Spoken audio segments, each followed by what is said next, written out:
মাধ্যমিকের যে রেজাল্ট এই মুহূর্তে প্রকাশিত হলো, সেখানে আমাদের স্কুল থেকে 3 জন ছাত্র মেধা তালিকায় স্থান পেয়েছে। আমাদের বিদ্যামন্দিরের অনুভব বিশ্বাস ও রাজ্যে মেধা তালিকায় দ্বিতীয় হয়েছে, 694 পেয়েছে।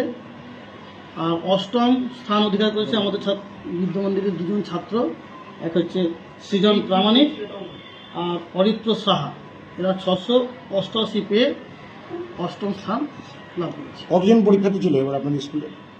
মাধ্যমিক দিয়েছিল এবারে আমাদের বাংলা মিডিয়াম এবং ইংলিশ মিডিয়াম দুটো মিডিয়াম মিলে 137 জন। যেখানে বাংলা মিডিয়ামের ছাত্র ছিল 103 জন আর ইংলিশ মিডিয়ামের ছাত্র ছিল 34 জন। সকলে পাস করেছে। হ্যাঁ, আস্তে আশা করছি করেছে। এই যে এত ভালো রেজাল্ট, সাফল্য, কি বলবেন?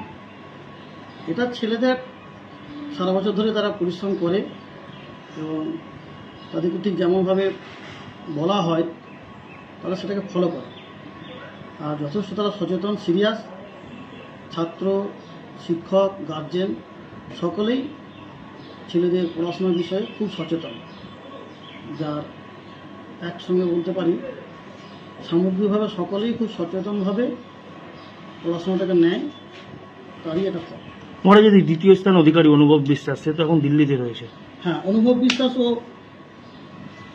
এই মাধ্যমিকের পরে আমাদের সঙ্গে যোগাযোগ আছে এখনও, এবং আজকেও ফোনে কথা হয়েছে। রেজাল্ট বেরোনোর আগে কথা হয়েছে, রেজাল্ট বেরোনোর পরেও কথা হয়েছে। ও দিল্লিতে পড়াশোনা করবে, এর পরবর্তী পড়াশোনাটা দিল্লি থেকে করবে।